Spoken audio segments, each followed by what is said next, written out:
So hello and नमस्कार सभी officers को। Good evening everyone. क्या हाल चाल आप सभी के। मृदा विज्ञान की एक और नई क्लास में आप सभी का स्वागत है। कल की क्लास में हमने मैन्योर्स और फर्टिलाइजर पढ़े थे। आज की क्लास में हम लोग बायो फर्टिलाइजर और साथ ही साथ लैंड कैपेबिलिटी क्लासिफिकेशन और साथ ही साथ हम आज प्रोडक्टिविटी और फर्टिलिटी वाला जो चैप्टर हमारा रहेगा इसको हम डिस्कस करने वाले हैं। तो चलिए आप सभी ऑफिसर्स का स्वागत है मृदा विज्ञान की एक नई क्लास में और शुरू करते हैं अपना टॉपिक। इससे पहले कल जो हमने पढ़ा था उसका क्विक रिकेप ले लेते हैं ताकि सारी चीजें क्लियर हो जाए। हमारी जो भी कुछ पॉइंट्स थे आपको मैं रिवाइज करा दूंगा कि क्या क्या हमने कल की क्लास में डिस्कस किया था, क्या हमने कल की क्लास में पढ़ा था। आप सभी से रिक्वेस्ट है कि जो भी प्रश्न आप सभी से पूछे जाए उनका सभी प्रश्नों का आपको आंसर करना है और एक बार आप सभी कंफर्म कर देंगे कि स्वस्थ हैं आप। ठीक है, पढ़ाई बढ़िया बढ़िया चल रही है सभी की।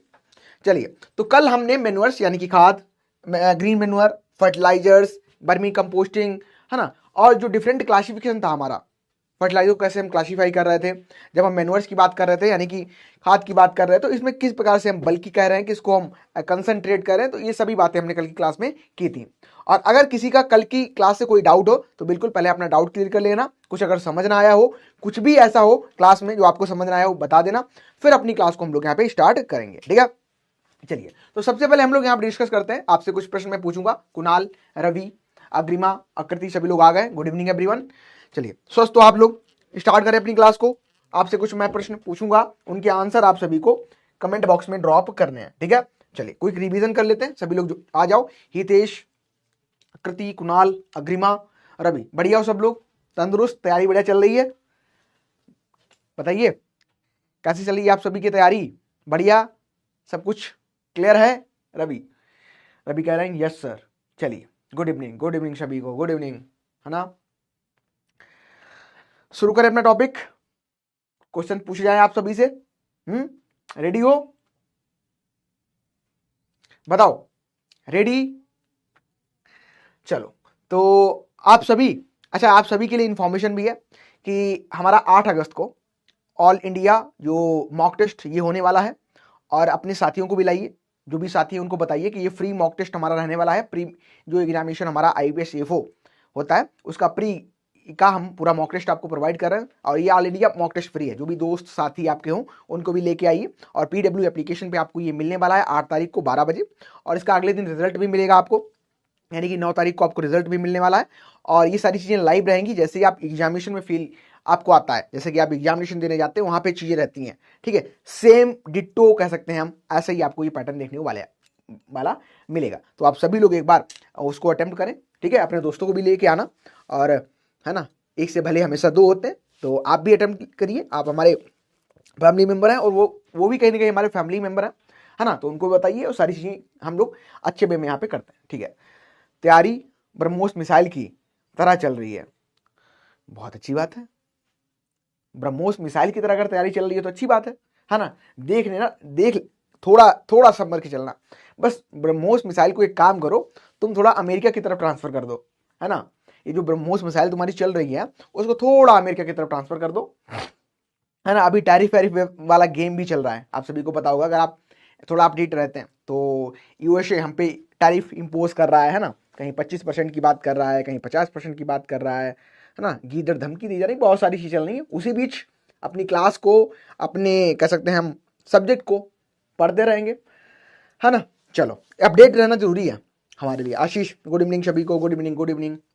शुरू करूं? चलो, मैं सबसे पहले आपसे प्रश्न पूछना चाहूंगा कि जब हम मैन्योर्स की बात कर रहे थे, मैन्योर्स को क्लासीफाई कर रहे थे, तो मैन्योर्स में हमने बर्मी कंपोस्ट पढ़ा था।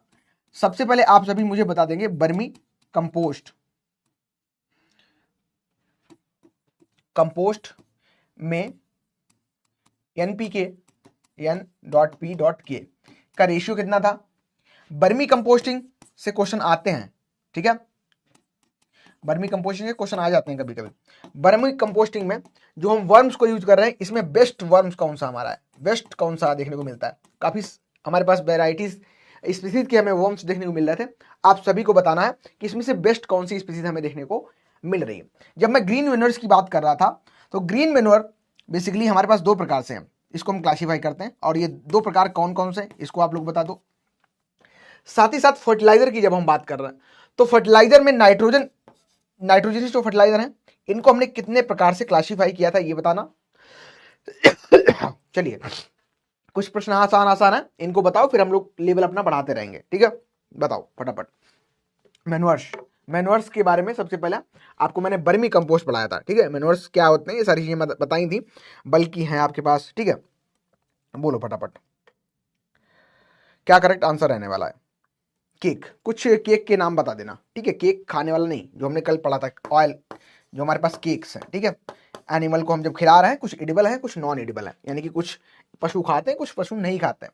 तो उनसे रिलेटेड कुछ प्रश्न है, आप फटाफट इनके आंसर दो, फिर अपनी क्लास को हम लोग यहाँ पे स्टार्ट करते हैं। ठीक है, आज का टॉपिक हमारा बहुत ही शानदार रहने वाला है। हम बायो फर्टिलाइजर, यानी कि वे सूक्ष्म जीव, ऐसे माइक्रो ऑर्गेनिज्म जो मृदा में पोषक तत्वों को बढ़ाकर उसकी जो शक्ति होती है, उर्वरा शक्ति होती है, उसको अच्छा करते हैं, तो उनको हम बायो फर्टिलाइजर कहते हैं। उसको पढ़ेंगे डिटेल में, बहुत अच्छे से पढ़ेंगे। वर्मी कंपोस्ट में नाइट्रोजन, फास्फोरस और पोटास का रेशियो आप बता रहे हैं 3:1:1.5 है। बहुत सही, सभी का सही है। 3% नाइट्रोजन देखने को मिल रहा है यहाँ पे। 1 आपको लगभग यहाँ पे 1% के करीब हमको 1% के करीब हमको देखने को मिल रहा है। ठीक है, और लगभग हमको 1.5% के करीब नाइट्रोजन फास्फोरस रेशियो देखने को मिल रहा है वर्मी कंपोस्ट। दूसरा प्रश्न था कि वर्मी कंपोस्टिंग के लिए सबसे बेस्ट, अगर हम बात करें सबसे बेस्ट कौन सा वर्म्स है, तो बिल्कुल सही लिखे हो आप सभी, एशिनिया फोर्टिडा है। स्पेलिंग पे भी ध्यान देना, है ना। एक बार एग्जामिनेशन में न्यूमोनिया की स्पेलिंग पूछती थी, न्यूमोनिया हो जाता है बच्चों, छोटे बच्चों को न्यूमोनिया की स्पेलिंग पूछती थी, याद रखना। तो आपकी वर्मी कंपोस्टिंग की बेस्ट अगर हम लोग बात करें तो एशिनिया फोर्टिडा हो जाता है। ठीक है, क्या है, एशिनिया फोर्टिडा हो जाता है।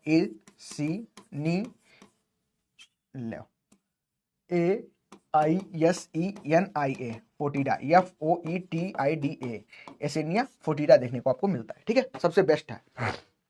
चलो, फिर अगला क्वेश्चन था, दो प्रकार से हमने नाइट्रोजन फर्टिलाइजर को डिवाइड किया था। ऑयल केक में आपने बता दिया है, कैस्टर केक है, महुआ केक है, नीम केक है ना, ग्राउंडनट केक है, सेफ फ्लावर केक है, बहुत सारी केक हमारे पास देखने को मिलती है। नॉन एडिबल में आपके कौन कौन से और एडिबल में कौन कौन से, ये आपको थोड़ा लिख के यहाँ पे बताना।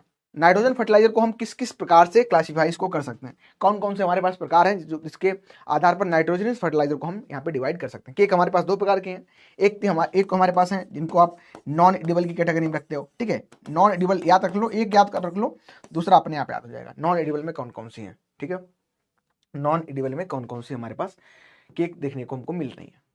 कैस्टर केक, नीम केक, ग्राउंडनट केक। ठीक है, नॉन एडिबल में नीम है और कैस्टर है। ठीक है, नीम है और कौन सा है, नीम है और कौन सा है, कैस्टर है। बहुत अच्छे, बहुत अच्छे। श्रद्धा, प्रशांत, कुणाल, आशीष। चलो, नाइट्रोजन फर्टिलाइजर को किस बेसिस पर हमने क्लासिफाई किया था, चार प्रकार से क्लासिफाई किया था बेसिकली। अब बता दो कौन कौन से थे। अब तो आसान हो गया होगा, अब तो आसान हो गया। किस तरीके से हमने क्लासिफाई किया था, बोलो फटाफट। उंगली कैसे रुक जाती है, उंगली कैसे रुक सकती है तुम्हारी।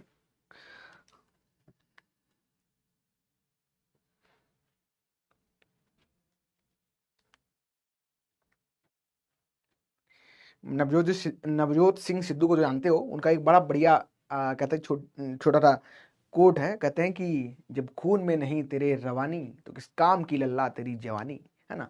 हाथ कैसे रुक गए, लिखना कैसे बंद हो गया, फटाफट लिख दो, है ना। जीवन बहुत छोटा है, बहुत छोटा है। जयशंकर प्रसाद को जानते थे, जयशंकर प्रसाद 39 की एज में उन्होंने सब कुछ कर डाला था, है ना। आज भी आप पढ़ते हो बुक्स में, हिंदी की बुक्स में, जयशंकर प्रसाद जी का नाम। नाइट्रेट अमोनिकल एमाइड और नाइट्रेट अमोनिकल, बिल्कुल सही लिखा। अब सही आए हो, देखो कहते हैं अब आए हो सही से, है ना। पहला कौन सा है हमारे पास, नाइट्रेट, जिनमें इन द फॉर्म ऑफ, जो हमको न्यूट्रेंट मिल रहे हैं किसके, नाइट्रेट के फॉर्म में मिल रहा है। दूसरा हमारे पास कौन सा था, नाइट्रेट हो गया। ठीक है, अमोनिकल हो गया, अमोनिकल के फॉर्म में मिल रहे हैं। और तीसरा हमारे पास कौन सा, जिसमें एमाइड के फॉर्म में मिल रहे थे। और एक था जिसमें नाइट्रेट और एमाइड, नाइट्रेट और साथ साथ अमोनिकल फॉर्म दोनों में हमको यहाँ पे मिल रहे थे। तो चार प्रकार से थे। ठीक है, ऐसे याद कर लो। अच्छा, दूसरा क्वेश्चन मैं पूछूं, चलो बताओ। फास्फोरस, जो फास्फेटिक हमारे पास फर्टिलाइजर थे, इनको किस प्रकार से हम डिवाइड कर रहे थे, बताओ। एक मोटा मोटा तो हमको सब कुछ याद होना ही चाहिए ना। अब मैं पूछ लूं केसीएल, चलो और आ जाओ, थोड़ा डीप में आ जाओ। केसीएल, इसमें कितना आपको कंटेंट देखने को मिलता है। ठीक है, केसीएल का पूरा नाम बताओ और इसमें न्यूट्रिएंट कंटेंट बताओ। साथ ही साथ आप बताओ मेरे को एमाइड फर्टिलाइजर की, जब हमने बात की थी, एमाइड फर्टिलाइजर नाइट्रोजनस में ही एमाइड एक ग्रुप था, इसमें दो हमने फर्टिलाइजर पढ़े थे, दोनों बताओ, दोनों रबट फर्टिलाइजर के नाम बता दो यहाँ पे। Nitrate ammoniacal, amide, nitrate ammoniacal, बिल्कुल सही है। रोनी राज,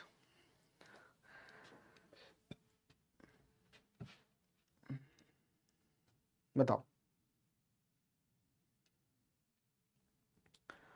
केसीएल पोटेशियम फर्टिलाइजर, कितना है इसमें, कितना परसेंट कंटेंट देखने को मिल रहा है न्यूट्रेंट का? पोटेशियम क्लोराइड है बिल्कुल। कंटेंट बताओ, न्यूट्रेंट का कंटेंट कितना है? वाटर सॉल्युबल है, सिट्रेट है और इनसॉल्युबल फॉस्फेट, ठीक है। एक तो वाटर सॉल्युबल है, एक वाटर इनसॉल्युबल है। सिट्रेट सॉल्युबल है, सिट्रेट इनसॉल्युबल है, ठीक है। बिल्कुल सही है। म्यूरेट ऑफ पोटास 60% आपको देखने को यहाँ पे मिल रहा है, ठीक है। चलिए दो और बचे, ये दो, एक प्रश्न बचा है, आंसर आपको दो देने हैं। एक आपको एमाइड फर्टिलाइजर, ठीक है, एमाइड आपको फर्टिलाइजर के बारे में यहाँ पे बताना। एक तो आपके पास बेस्ट यूरिया है, मोस्टली आप यूज करते हो। दूसरा कौन सा है? कैल्शियम, कैल्शियम साइनामाइड, ठीक है, कैल्शियम साइनामाइड इसमें भी पाया जाता है। डन, 60% सभी का आंसर आ गया, बहुत सही, ठीक है। चलो, और आज हम एक नया कुछ कॉन्सेप्ट ट्राई करेंगे आपसे। हो सकता है कोई आप में से कोई एक ऐसा ऑफिसर हो, इसको हम वीडियो कॉल करें और उससे कुछ इंटरेक्शन करें। तो अगर अगर आप तैयार नहीं हो, अगर आप तैयार नहीं हो अपनी शक्ल दिखाने के लिए, अपना चेहरा दिखाने के लिए, है ना, तो उस कंडीशन में आ जाना, उस कंडीशन में आ जाना कि चेहरा दिखा पाओ अगर वीडियो कॉल की जाए, ठीक है। चलो शुरू करते हैं आज का टॉपिक अपना। और आज हम क्या क्या पढ़ने वाले हैं थोड़ा उसका रिकेप ले लेते हैं। हम बायो फर्टिलाइजर के बारे में पढ़ेंगे। बायो फर्टिलाइजर बेसिकली ऐसे हम कह सकते हैं फर्टिलाइजर जिसमें क्या होता है, लिविंग जो माइक्रो ऑर्गेनिज्म होते हैं, लिविंग फॉर्म में होते हैं, कैरियर बेस इनाकुलम होता है। तो वो क्या करते हैं, प्लांट में न्यूट्रिएंट को या तो अवेलेबल करा देते हैं, या तो उसको सेलेबलाइज करा देते हैं, या तो उसको मोबिलाइज करा देते हैं, ठीक है। तो ये इसके बारे में हम लोग पढ़ने वाले हैं। दूसरा, सॉइल फर्टिलिटी और प्रोडक्टिविटी। बेसिकली जब हम मेन्योर्स पढ़ चुके हैं, फर्टिलाइजर पढ़ चुके हैं, है ना, आज बायो फर्टिलाइजर भी पढ़ लेंगे, तो हमारे लिए जरूरी होता है कि फर्टिलिटी क्या होता है और प्रोडक्टिविटी क्या होता है। कभी कभी छोटे छोटे से क्वेश्चन पूछ लेता है, what is difference between fertility and productivity, statement बना देता है, तो हम कंफ्यूज जाते हैं। लेकिन हमारे लिए आज की क्लास से हमारा क्लियर हो जाएगा क्या है फर्टिलिटी, क्या है आपका प्रोडक्टिविटी। और एक हमारा टॉपिक रह गया था जो कि लैंड कैपेबिलिटी क्लासिफिकेशन था। यानी कि जब भी हम लैंड कैपेबिलिटी क्लासेस की बात करते हैं तो हम क्या करते हैं, इसको दो वर्ग में डिवाइड करते हैं। एक, इसमें टोटल 8 होते हैं, 1 से लेके 8 तक हमारे पास लैंड कैपेबिलिटी क्लासिफाई करते हैं। तो 1 से लेके अगर हम 4 की बात करें यहाँ पे, तो ये हमारे सुइटेबल होते हैं, यहाँ पे हम क्रॉप को ग्रो कर सकते हैं। और फिर 4 से 8 के बीच होते हैं, उनमें क्रॉप को हम ग्रो नहीं कर सकते, उसकी हम चर्चा करने वाले। चलिए स्टार्ट करते हैं अपना टॉपिक। और सबसे पहले हम बात करते हैं बायो फर्टिलाइजर। जैसा कि वर्ड है, शब्द को तोड़ो। पहले तो हमें क्या करना है, शब्द को ही तोड़ना है। जब मैं कह रहा हूं बायो, क्या कह रहा हूं, बायो फर्टिलाइजर, ठीक है। यहां पे देखो, बायो फर्टिलाइजर, बायो फर्टिलाइजर की जब यहां पे चर्चा मैं आपसे कर रहा हूं, बायो मतलब क्या है? बायो का मतलब यहां पे क्या देखने को मिल रहा है? बायो का मतलब है लिविंग, ठीक है। लिविंग क्या है? लिविंग में क्या क्या है आपके पास, ठीक है। आप बैक्टीरिया की बात करो, बैक्टीरिया लिविंग है। फंगस की बात करो, फंगस लिविंग है, ठीक है। एक्टिनोमाइसीट्स की बात करो, ये भी लिविंग है। और आपके पास कह सकते हैं हम यहाँ पे वाटर फर्न है, ये भी आपके लिविंग्स हैं, ठीक है। यानी कि इन सभी को प्रयोग करके, इन सबका प्रयोग करके हम फर्टिलाइजर क्या है, फर्टिलाइजर बेसिकली क्या था, फर्टिलाइजर हम वर्ड इस्तेमाल क्यों कर रहे थे, ये क्या है, ये न्यूट्रिएंट को प्रोवाइड करते हैं। नाइट्रोजन हो गया, फास्फोरस हो गया, पोटास हो गया, सल्फर हो गया, ठीक है। इन सभी न्यूट्रिएंट को प्रोवाइड करते हैं कौन, फर्टिलाइजर। और हमने कह दिया बायो, यानी कि कुछ यहाँ पे ऐसे लिविंग, यहाँ पे कह सकते हैं कुछ ऐसे लिविंग एजेंट हैं। कैसे एजेंट हैं? यानी कि हम कह सकते हैं लिविंग एजेंट हमारे पास कुछ ऐसे हैं जो क्या करते हैं, प्लांट को न्यूट्रिएंट प्रोवाइड करते हैं। क्या करते हैं? न्यूट्रिएंट प्रोवाइड करते हैं, ठीक है। यानी कि प्लांट की ग्रोथ के लिए कुछ माइक्रो ऑर्गेनिज्म कॉम्बिनेशन फॉर्म में आके न्यूट्रिएंट को सीधे या तो प्रोवाइड कर देंगे, या तो उसको सोल्युबलाइज कर देंगे। अगर सॉल्युबल नहीं है कोई, अगर मोबिलाइज नहीं है तो उसको मोबिलाइज करा देंगे, ठीक है। बेसिकली आपको सिंपल डेफिनेशन याद रखनी है कि जो बायो फर्टिलाइजर क्या है, bio fertiliser are the carrier based inoculum that provide nutrient for the plant growth. अब कैसे प्रोवाइड करेंगे, या तो इसको फिक्स कर देंगे, यानी जैसे राइजोबियम आपके पास होता है, राइजोबियम क्या करता है, वातावरण की नाइट्रोजन है उसको फिक्स करके स्थिर कर देता है, नाइट्रोजन प्रोवाइड कर रहा है। इसी प्रकार से सल्फर को कुछ सोलबलाइज करते हैं, कुछ फास्फोरस को मोबिलाइज करते हैं, ठीक है, एक जगह इकट्ठा हो जाती है, एक जगह से दूसरी जगह नहीं जा रही तो उसको सोलबलाइज कर देंगे, कुछ मोबिलाइजेशन कर देंगे। तो बेसिकली सिंपल है ये कि यहाँ पे आप देख भी रहे हो कि बहुत सारे फंगस होते हैं, बहुत सारे बैक्टीरिया होते हैं, बहुत सारे एक्टिनोमाइसीट्स होते हैं, वाटर फर्न होते हैं, जैसे ब्लू ग्रीन एल्गी हम जब वर्ड यूज करते हैं तो basically blue green algae BGA, this is not, ये हमारा क्या है, एल्गी नहीं है, कोई एल्गी नहीं है, ये हमारा बैक्टीरिया का ग्रुप होता है। इसको हम साइनोबैक्टीरिया के नाम से भी जानते हैं, जिसमें नॉस्टाक है, एनाबिना है ना, बहुत सारे बैक्टीरिया का कॉम्बिनेशन फॉर्म है जो कि क्या करता है, सीरियल्स में नाइट्रोजन को प्रोवाइड करता है। कुछ सीरियल्स में करते हैं, कुछ आपकी प्लांटेशन क्रॉप में करते हैं, ठीक है, कुछ हायर प्लांट होते हैं जैसे बैम हो, वास्कुलर माइकोराइजा। जब मैं बैम कह रहा हूँ तो याद रखना बर्ड, कभी कभी इसकी डिफिनेशन पूछ लेते हैं, व्हाट इज द डिफिनेशन, नहीं फुल फॉर्म क्या होता है, बैम, वास्कुलर माइकोराइजा, वास्कुलर माइकोराइजा। तो इसी तरीके से बहुत सारे लिविंग ऑर्गेनिज्म का यहाँ पे ग्रुप होता है जो प्लांट को न्यूट्रिएंट प्रोवाइड करता है। वो न्यूट्रिएंट चाहे नाइट्रोजन का हो, चाहे फास्फोरस हो, चाहे पोटास हो, चाहे सल्फर हो, चाहे और कोई भी न्यूट्रिएंट हो, बेसिकली सेलुलाइज कर देगा या फिक्स कर देगा या मोबिलाइज कर देगा। अभी क्लियर हुआ? बताओ, इतना क्लियर है? अभी मोटा मोटा समझ आया आपको क्या होता है बायो फर्टिलाइजर की जब हम बात कर रहे हैं तो बेसिकली क्या है? बेसिकली यहाँ पे बायो फर्टिलाइजर हम जब कह रहे हैं तो क्या है, ये है क्या? तो यहाँ पे हम कह सकते हैं कि वे सूक्ष्म, ऐसे सूक्ष्म माइक्रो ऑर्गेनिज्म जो क्या करते हैं, पोषक तत्वों को प्लांट को उपलब्ध करवाते हैं या यहाँ पे यूज किया जाता है या सोलुलाइज करते हैं या मोबिलाइज करते हैं, ठीक है। और करते क्या है, कैसे प्लांट के साथ या तो सिम्बियोसिस एसोसिएशन करेंगे या क्या करेंगे, फिक्स फ्रीली रहेंगे, अपनी सॉइल में रहेंगे और जो मृदा है उसकी उर्वरा शक्ति को और बढ़ा देते हैं, ठीक है। चलिए, तो आई थिंक यहां से क्लियर हो गया होगा। सभी के एग्जाम्पल हम लोग पढ़ेंगे बायो फर्टिलाइजर में। तो अगर हम बात करें बायो फर्टिलाइजर टर्म की, ठीक है, बायो फर्टिलाइजर अगर टर्म की हम लोग बात करते हैं तो इसमें ऐसे माइक्रो ऑर्गेनिज्म आते हैं, इस तरीके के हमें माइक्रो ऑर्गेनिज्म देखने को मिलते हैं जो क्या करते हैं, या तो न्यूट्रिएंट को फिक्स करेंगे, या तो इसको कंजर्व करेंगे, या इसको सल्वलाइज करेंगे, या इसको मोबिलाइज करेंगे। तो हम सिंपल कह सकते हैं वे सूक्ष्म जीव जो मृदा में पोषक तत्वों को बढ़ाते हैं। और प्रकृति में बहुत सारे ऐसे जीवाणु, कवक, फंगस, ऐसे बहुत सारे आपको कह सकते हैं लिविंग एजेंट देखने को मिलते हैं जो कि क्या करते हैं, पौधों के साथ रह के इसको न्यूट्रिएंट अवेलेबल कराएंगे या फिक्स कराएंगे, उपलब्ध करवाएंगे। और साथ ही साथ क्या करते हैं, जो मृदा होती है, मृदा में न्यूट्रिएंट का जो कंटेंट है उसको ऐड करते हैं, ठीक है। जो बायो फर्टिलाइजर यहाँ पे हम सब यूज कर रहे हैं, यानी कि जैव उर्वरक जब हम सब इस्तेमाल कर रहे हैं, ठीक है, जैव उर्वरक, ये अपना एक significant role play significant role in improving the soil fertility, यानी कि मृदा की फर्टिलिटी अभी वर्ड समझेंगे, इसको फर्टिलिटी और प्रोडक्टिविटी को भी तोड़ के हम और अच्छा समझेंगे। यानी कि बायो फर्टिलाइजर की जब बात करते हो तो ये सॉइल की फर्टिलिटी को इंप्रूव करते हैं। और कैसे इंप्रूव कर रहे हैं, या तो ये फिक्स कर देंगे नाइट्रोजन को, ठीक है, एटमॉस्फेयर में जो फ्रीली नाइट्रोजन है इसको फिक्स कर देंगे, या फिर ये एसोसिएशन, या फिर क्या करेंगे, इसको मोबिलाइज कर देंगे। कुछ न्यूट्रिएंट है जो मोबिलाइज नहीं हो पा रहे, यानी कि आपने अगर क्या किया, यहाँ पे डाला है फास्फोरस, मोबिलाइज है नहीं ये, इसको या तो मोबिलाइज कर देंगे, ठीक है, या क्या करेंगे, ये मोबिलाइज कर देंगे, या क्या कर सकते हैं, फास्फोरस इसको सोलबलाइज कर देंगे। तो बहुत सारे इंपॉर्टेंट रोल प्ले करते हैं बायो फर्टिलाइजर्स। और बायो फर्टिलाइजर बेसिकली क्या होते हैं, these are the carrier based inoculum होते हैं, ठीक है, कैरियर बेस्ड इनोकुलम हमारे पास देखने को मिलता है। और ये क्या करेंगे, प्लांट रूट और के साथ भी आ सकते हैं या इनके साथ नहीं भी आएंगे, without it solubilise insoluble soil phosphatic produce plant growth substance, ठीक है। तो पीजीआर में भी इंपॉर्टेंट रोल प्ले करते हैं, पीजीआर प्लांट ग्रोथ रेगुलेटर, ठीक है, प्लांट ग्रोथ रेगुलेटर। ये सभी जो इंपॉर्टेंट हमारे पास वर्क देखने को मिलते हैं ये बायो फर्टिलाइजर के हमारे पास हैं, ठीक है। तो ये हमारे पास बायो फर्टिलाइजर के हमें यहाँ पे देखने को मिलते हैं। अगर यहाँ पे हम चर्चा भी करें कि जैसे फास्फोरस सोलबलाइजिंग की बात करते हो, तो फास्फोरस सोलबलाइजन में, फास्फोरस को सोलबलाइज करने में बहुत से ऐसे बैक्टीरिया जो कि अपना इंपॉर्टेंट रोल प्ले करते हैं, बहुत सारे ऐसे फंगस हैं जो कि अपना इंपॉर्टेंट रोल प्ले करते हैं, ठीक है, बहुत अपना इंपॉर्टेंट रोल प्ले करते हैं। अब 1 बाय 1 करके हम लोग यहाँ पे समझ लेते हैं, ठीक है। तो क्लासिफिकेशन को एक बार आप देख लेना अच्छे से, क्या है क्लासिफिकेशन में हमारे पास।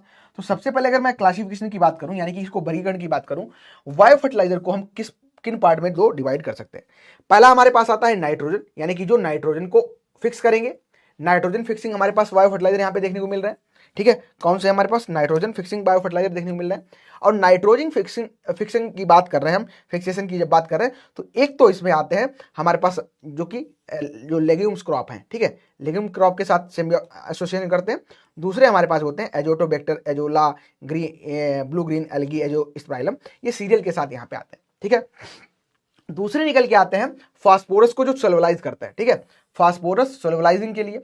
और इसमें एक तो आपके फास्फेटिक सोलुबलाइजर होते हैं और दूसरे हमारे फास्फेटिक एब्जॉर्बर होते हैं, यानी कि एब्जॉर्बर का काम करते हैं या फिर ये सोलुबलाइजिंग का काम करते हैं। जिसमें अगर बात करें तो बेसिलस है, स्यूडोमोनास है, एस्परजिलस है, पेनिसिलियम है, सेरेटिना है, ये आपके निकल के आते हैं। और अगर फास्फेट एब्जॉर्बर की बात करोगे तो इसमें बेस्कुलर आर बेस्कुलर माइकोराइजा हो गया, जिसको बैम क्या करता है, हायर जो रूट्स होती हैं, हायर प्लांट्स के साथ एसोसिएशन करके ये क्या करता है, सेलुलाइज करता है, फास्फेट को एब्जॉर्ब कराता है।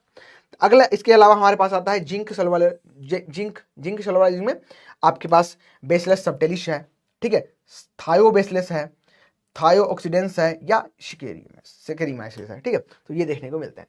फिर इसके अलावा कुछ हमारे पास होते हैं सेलुलेटिक ऑर्गेनिज्म, जो कि क्या करते हैं, ऑर्गेनिक मैटर को डिकम्पोज करते हैं, ऑर्गेनिक मैटर को डिकम्पोज करते हैं। यहाँ से प्रश्न आया है, ठीक है, ध्यान रखना, यहाँ से प्रश्न पूछा गया है, तो इसलिए ऐड कर दिया गया है कि कुछ क्या करते हैं, सेलुलोज को यहाँ पे डिकम्पोज करते हैं, यानी कि सेलुलोलिटिक ऑर्गेनिज्म है, सुलोमोनास हो गया, जैसे ट्राइकोडर्मा हो गया, स्पोर्स हो गया। और कुछ क्या करते हैं, जो ऑर्गेनिक मैटर है, ठीक है, ह्यूमस में क्या होता है, आपका सेलुलोज है और लिग्निन है, कुछ लिग्निन को तोड़ते हैं, तो लिग्निन में आपका आर्थोबैक्टर है, बहुत अच्छा एग्जाम्पल है, यहाँ से क्वेश्चन आया, ध्यान रखना, आर्थोबैक्टर और सेलुलोमोनास का क्वेश्चन आया। तो इस तरीके से हम क्या कर सकते हैं, जैव जो उर्वरक हमारे पास है इनको हम इस तरीके से डिवाइड कर सकते हैं। कैसे हमने किया, बायो फर्टिलाइजर को हम कर सकते हैं नाइट्रोजन फिक्सिंग है, कुछ हमारे पास फास्फोरस को सोलुबलाइज करते हैं, कुछ जिंक को सोलुबलाइज करते हैं, कुछ यहाँ पे ऑर्गेनिक मैटर को डिकम्पोज करते हैं, इसके अलावा भी हैं, ठीक है। चलो तो सबसे पहले स्टार्ट करते हैं नाइट्रोजन से।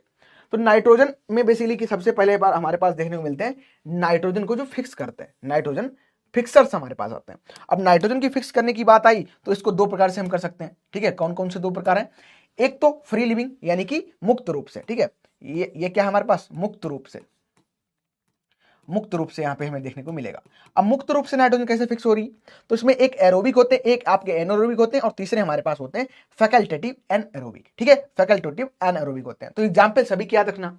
अगर मैं बात कहूं एरोबिक की, एरोबिक मतलब ऑक्सीजन अगर प्रेजेंट है तो ये काम करेगा, ऑक्सीजन अगर प्रेजेंट है तो ये काम करेगा, ऑक्सीजन प्रेजेंट नहीं है तो ना काम नहीं करेगा, ठीक है, काम नहीं करेगा। तो यानी कि ऑक्सीजन के प्रेजेंस पे हम कह रहे हैं एरोबिक। जैसे एजोटोबैक्टर होता है आपका, विजरिंकिया है, ठीक है, एनाविना है, ये आपके काम करते हैं एरोबिक कंडीशन में, ऑक्सीजन प्रेजेंट है तभी ये काम करेंगे।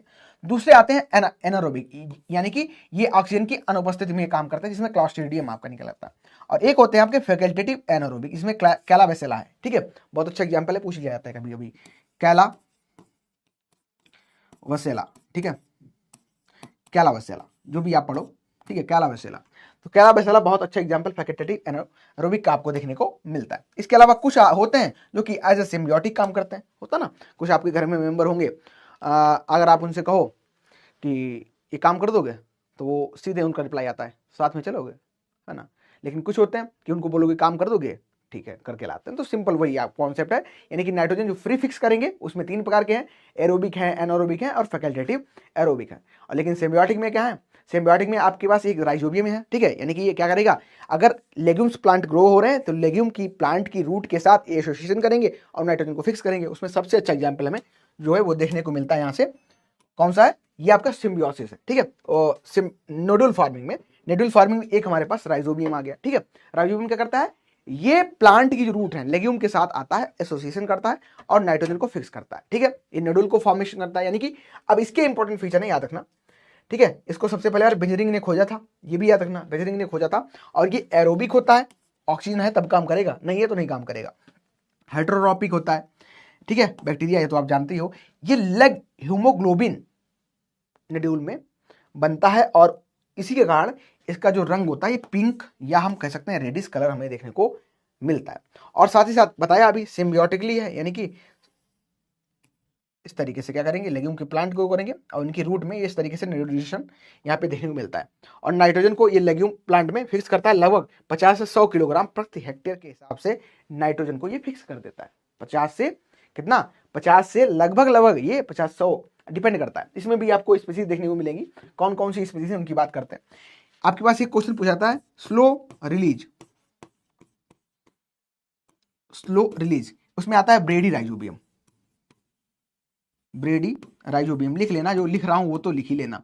और सबसे ज्यादा कभी कभी पूछते हैं तो सबसे ज्यादा किस ग्रुप के साथ, ठीक है, सबसे ज्यादा कौन फिक्स करता है, ये आपका रिजिका आता है, रिजिका, ठीक है, रिजिका लगभग कितना करता है, लगभग 194 किलोग्राम प्रति हेक्टेयर, ठीक है, याद रखना, मोटा मोटा है, इससे ज्यादा या कम भी हो सकता है वहाँ पे, लेकिन सबसे ज्यादा और सबसे स्लो रिलीज अगर स्पीसीज पूछ ले राइजोबियम की कौन सी है, जेआरएफ में क्वेश्चन आ चुका है, ठीक है, तो ब्रेडी राइजोबियम है। इसके अलावा सबसे अगर हम ज्यादा की बात करें, कौन सा क्रॉस इनोकुलेशन, बेसिकली क्या होता है अभी पढ़ेंगे हम, इसमें क्रॉस इनोकुलेशन ग्रुप होता है कि हर एक लेग्यूम में, बहुत सारी लेग्यूम्स हमारे पास, सोयाबीन है, रिजिका है ना, ग्राउंडनट है, सोयाबीन है, बहुत सारी है, तो उनका हर एक का अलग अलग यहाँ पे राइजोबियम की स्पीसीज देखने को मिलती है, तो उसी तरीके से यहाँ पे हमारे पास एग्जाम्पल है। दूसरा आता है आपको पास बेसिलस, जो दूसरा है हमारे पास एक्टिनोमाइसिटिस। एक्टिनोमाइसिटिस की बात करें, इसमें आपको फ्रैंकिया हो गया, ठीक है, केजुरेन ना हो गया, इसकी ये एल्कलाइन सॉइल में आपको देखने को मिलते हैं। और यहाँ पे मेनली ये क्या करते हैं, एक्टिनोमाइसिटिस से जब भी क्वेश्चन आता है पूछ लेते हैं कि एक्टिनो जो माइसिटिस ये क्या करता है, ये वुड का डिकम्पोज करता है, लकड़ी को ये डिकम्पोज करता है, कौन, एक्टिनोमाइसिटिस। तो क्वेश्चन अगर पूछा जाए आप सभी से कि लकड़ी को डिकम्पोज कौन करता है, तो बता देना कि एक्टिनोमाइसिटिस होता है, वो लकड़ी को डिकम्पोज करता है। अच्छा ठीक है, इतना बताओ, समझ आ गया, इस स्लाइड से सब कुछ क्लियर है, किसी कोई डाउट तो नहीं, बताओ फटाफट, बोलो बोलो।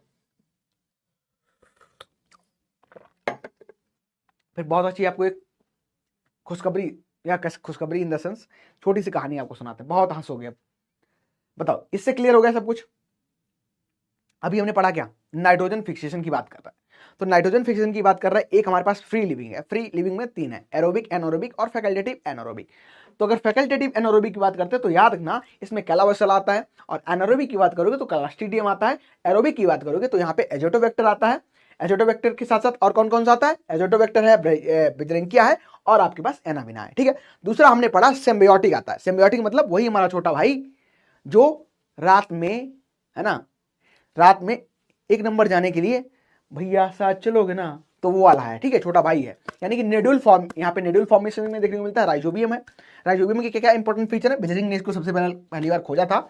और एरोबिक होता है, हेट्रोट्रॉपिक बैक्टीरिया है, लेग ह्यूमोग्लोबिन यहाँ पे बनता है, उसी कारण हमको पिंक या रेड कलर देखने को यहाँ पे मिलता है, ठीक है।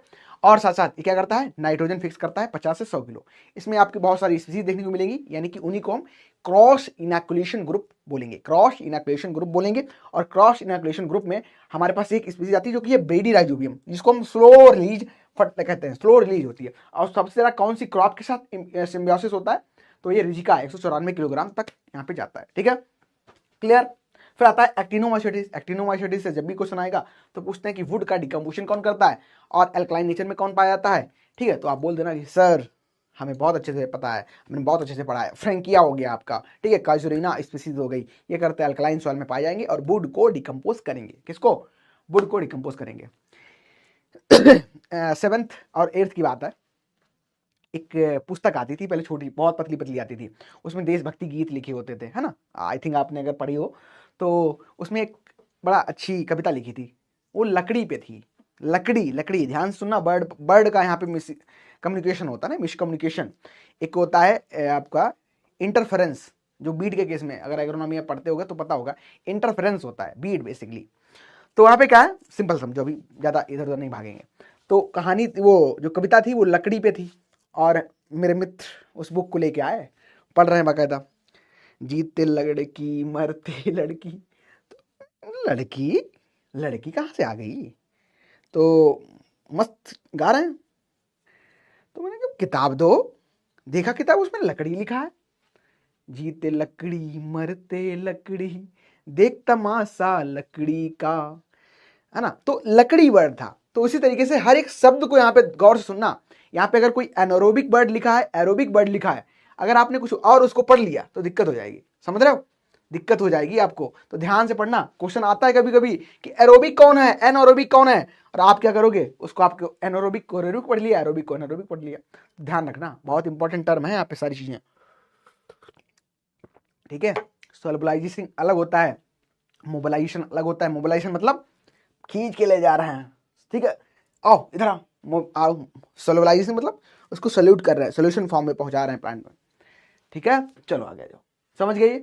फिर आता है cross inoculation group. Cross inoculation basically क्या है कि सिम्बियोसिस हो रहा है, सिम्बियोसिस, है ना, सिम्बियोसिस मतलब, है ना, सिर्फ एक ही पेमेंट करता है, तो ये क्या है, अगर 2 मित्र हैं, 2 मित्र तो आप अच्छे समझते होगे, 2 मित्र तो पेमेंट का ही करेंगे, एक मित्र उसमें से ज्यादा पेमेंट करता है, तो ये क्या है, है ना, यानी कि आप फ्री लिविंग हो। और अगर दोनों मित्र का साथ साथ चल रहा है ना, एक बार आप एक बार मैं, एक बार आप एक बार मैं, तो वो क्या है, सिम्बियोसिस है। सिंपल, और क्लियर हो गया होगा अब तो। चलो यहां से क्वेश्चन इंपॉर्टेंट आते हैं, हमें कभी कभी पूछ लिया जाता है कि क्रॉस इनोकुलेशन ग्रुप में किसके साथ कौन बिलोंग करता है। तो पहले हमारे पास आता है सबसे पहला, जो कि है राइजोबियम मिलोलोटी। कौन सा है, राइजोबियम मिलोलोटी। इसमें आपको मेडिकागो हो गया, ठीक है, ट्राइगोनेला हो गया और मिलीलोटस हो गया, ये बिलोंग करते हैं, ठीक है। यानी कि राइजोबियम मिलोलोटी है, ये इन क्रॉप के साथ एसोसिएशन करेगा। इन क्रॉप से कौन कौन सी, ट्राइगोनेला है, मिलीलोटस है, मेडिकागो है, ठीक है। दूसरा आता है हमारे पास राइजोबियम ट्राइफोली। राइजोबियम ट्राइफोली, ट्राइफोली है, ट्राइफोली बेसिकली ट्राइफोलियम अलेक्जेंड्रा बर्सीम, है ना, बरसीम, उसी को बरसीम को कहते हैं, ठीक है। तो ये बरसीम के साथ करे सिम्बियोसिस। तीसरा हमारे पास है राइजोबियम लेग्यूमिनोसरम। राइजोबियम लेग्यूमिनोसरम बहुत पूछा जाता है, ठीक, लेथाइरस हो, लेंटिल हो और आपका पी हो, यानी कि मटर है, लेंटिल है, लेथाइरस है, तो इनके साथ ये सिम्बियोसिस करेगा। फोर्थ आता है राइजोबियम फेसियोलिनी, ये इंपॉर्टेंट है, फेसियोलिनी, ये आपका फेसियोलस और ग्राम यानी कि चने के साथ आके सिम्बियोसिस करता है यहाँ पे, ठीक है। फिर आता है राइजोबियम जापोनिकम, सर्वव्यापी, कह सकते हैं सर्वगुण संपन्न आपका ये राइजोबियम जापोनिकम है। मोस्टली आपको यही याद रहता है, लेकिन ये सोयाबीन के साथ, काउपी के साथ, ग्राउंडनट के साथ और सरहम्प के साथ आके एसोसिएशन करता है, ठीक है। और लास्ट नॉट लीस्ट, अभी एक और है इसके बाद, सिक्स्थ हमारा है ब्राइडी राइजोबियम, ब्रेडी राइजोबियम, ठीक है। ब्रेडी राइजोबियम ये स्लो रिलीज करता है, ठीक है। स्लो रिलीज नाइट्रोजनस फर्टिलाइजर में पूछा जाता है कभी कभी कि जो क्रॉस इनोकुलेशन ग्रुप है इसमें कौन सा स्लो और नाइट्रोजन को एसोसिएट करता है उसका, तो उसमें आपके पास आता है ब्रेडी राइजोबियम, जो कि ग्राउंडनट और काउपी के साथ यहाँ पे एसोसिएशन करता है। और सेवंथ हमारे पास है राइजोबियम फ्रेडी, यहाँ पे अरहर मूंग के साथ ये करता है, ठीक है। चलो तो ये याद रख लेना, इंपॉर्टेंट है। फिर आता है, पहला हमारा हो गया था जो कि स्पोर फार्मिंग हो रहा है, दूसरा हमारे पास विथआउट नेडुल फार्मिंग, ठीक है। नेडुलेट हो गया, नेडुलेशन। कुछ होते हैं जो कि नेडुल का फॉर्मेशन नहीं करते हैं, जिसमें आपका ब्लू ग्रीन एल्गी हो गया। ये ब्लू ग्रीन एल्गी है, इसी को हम क्या है, साइनोबैक्टीरिया कहते हैं, साइनोबैक्टीरिया कहते हैं, ठीक है। बेसिकली ब्लू ग्रीन एल्गी तो आप पढ़ रहे हैं उसको, लेकिन ब्लू ग्रीन एल्गी नहीं है, ये ग्रुप ऑफ कह सकते हैं बैक्टीरिया होता है, जिसमें साइनोबैक्टीरिया है, इसको वाटर फर्न भी कह देते हैं, ठीक है। हाँ लिखा भी तो है, वाटर फन करते हैं। इसमें अजोला हो गया, आपका नॉस्टॉक हो गया, एनाबीना हो गया, ठीक है, ये सभी बिलोंग करते हैं। और ये राइस में मोस्टली आपको देखने को मिलेगा। और पता है अभी इसी ब्लू ग्रीन एल्गी पे रिसर्च चल रही है, और रिसर्च ये चल रही है कि क्यों हम ना ऐसा काम करें कि इसका हम प्रोडक्शन ज़्यादा कर दें, ठीक है। इसको हम प्रोड्यूस करें, खेतों में हम इसको शुरू कर दें प्रोड्यूस करना, और उसको एज ए न्यूट्रिएंट सोर्स हम सॉइल में डालें, तो सॉइल की स्ट्रक्चर अच्छी होगी, उसकी हेल्थ अच्छी होगी, ठीक है। हेल्थ, जब भी मैं सॉइल हेल्थ बोल रहा हूँ तो आपको क्या बोलना है, क्या बोलोगे बताओ, जल्दी बताओ, नहीं तो फेंक के मारेंगे। क्या बोलना है, सॉइल हेल्थ की बात करेंगे। सॉइल हेल्थ की डेफिनेशन बहुत ज़्यादा प्रोफेसर पूछते हैं कभी कभी, है ना, हो सकता है आप इंटरव्यू में जाओ पूछ दें सॉइल हेल्थ क्या होता है, कहना सर सिंपल है। जैसे ही आप कहोगे सर सिंपल है, सर के बहुत चक्के उड़ जाएंगे, है ना, सर कहेंगे सिंपल है, हमारे तो इसी पे एमएससी पीएचडी इसी पे है सॉइल हेल्थ पे, और तुम करो थीसिस। सिंपल है। तो सॉइल हेल्थ क्या है, basically physical condition, biological condition और केमिकल कंडीशन जो सॉइल की है, physical property, chemical property, biological property का समेशन जो होता है, दिस इज सॉइल हेल्थ। क्या है, सॉइल हेल्थ। आसान है ना। चलो आ जाओ, तो यहाँ पे हम बात कर रहे हैं without nodule farming. Without nodule में आपको बीजे देखने को मिलता है, ये वाटर फन या एजोला, ये आपको राइस में देखने को मिलेगा, लगभग 20 से 40, 20 से 60, 20 से 30, है ना, एक एवरेज में आपको देखने को मिलता है। नाइट्रोजन को ये फिक्स कर देता है। दूसरा हमारे पास आता है एसोसिएटिव सिम्बियोटिक होते हैं, ठीक है। एसोसिएटिव सिम्बियोटिक में आपको एजोस्पाइलम देखने को मिलता है। एजोस्पाइलम पूछते हैं कि किसके साथ ये कर रहा है, तो ये जो ग्रेन होते हैं, ठीक है, सीरियल के साथ, ग्रासेस के साथ, ये यहाँ पे सोरगम हो गया, मेज हो गया, पल्मिनेट हो गया, ओट हो गया, तो इनके साथ आपको एसोसिएशन देखने को मिलता है। ये आपका सिम्बायोटिक, यहाँ पे एसोसिएटिव सिम्बियोटिक देखने को मिलता है। एजोस्पाइलम याद रखना, सोरगम, मेज, पल्मिनेट के साथ ये करता है, ठीक है। चलिए आगे आते हैं। फिर आता है इंडोफाइटिक। इंडोफाइट में आपका ग्लूकोसिटो वेक्टर हो गया, और आपका ग्लूकोसिटो वेक्टर हो गया, और बुरखेडिया हो गया, ठीक है। चलो, तो ये आपके एग्जाम्पल इंपॉर्टेंट है, आप इनको याद रखना इंडोफाइटिक में। तो बायो फर्टिलाइजर में हमने पढ़ लिया। नाइट्रोजन में क्या है, एक नाइट्रोजन फिक्सर है, इसमें एक आपका फ्री लिविंग हो गया, दूसरा आपका सिम्बियोटिक हो गया, सिम्बियोटिक में एक नेडुल फार्मिंग है, एक आपका नॉट विदाउट नेडुल फॉर्मेशन यहाँ पे वो काम कर रहा है, ठीक है। चलिए दूसरे आते हैं हमारे पास फास्फोरस सोलुबलाइजर। फास्फोरस सोलुबलाइजर ये क्लियर हो गया? बताओ क्लियर है? नाइट्रोजन में कोई समस्या? नाइट्रोजन से रिलेटेड कोई दिक्कत? नाइट्रोजन में क्या हमने पढ़ा? राइजोबियम के बारे में पढ़ा। ये क्या करता है? राइजोबियम कहाँ करता है? तो लेग्यूम के साथ फिक्स करता है। एक फ्रेंकिया है, फ्रेंकिया आई थिंक था यहाँ पे, नहीं, नॉन लेग्यूम के साथ करता है। फ्रेंकिया नहीं है क्या?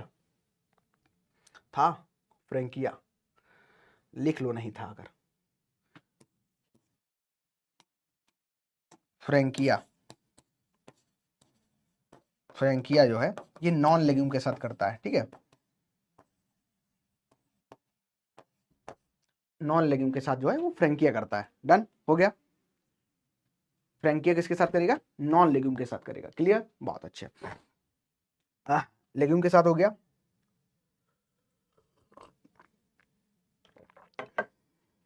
नॉस्टाक, एनाबिना, ये तो बता ही दिया है। चलो फिर आता है हमारे पास फास्फोरस सोल्यूबलाइजर।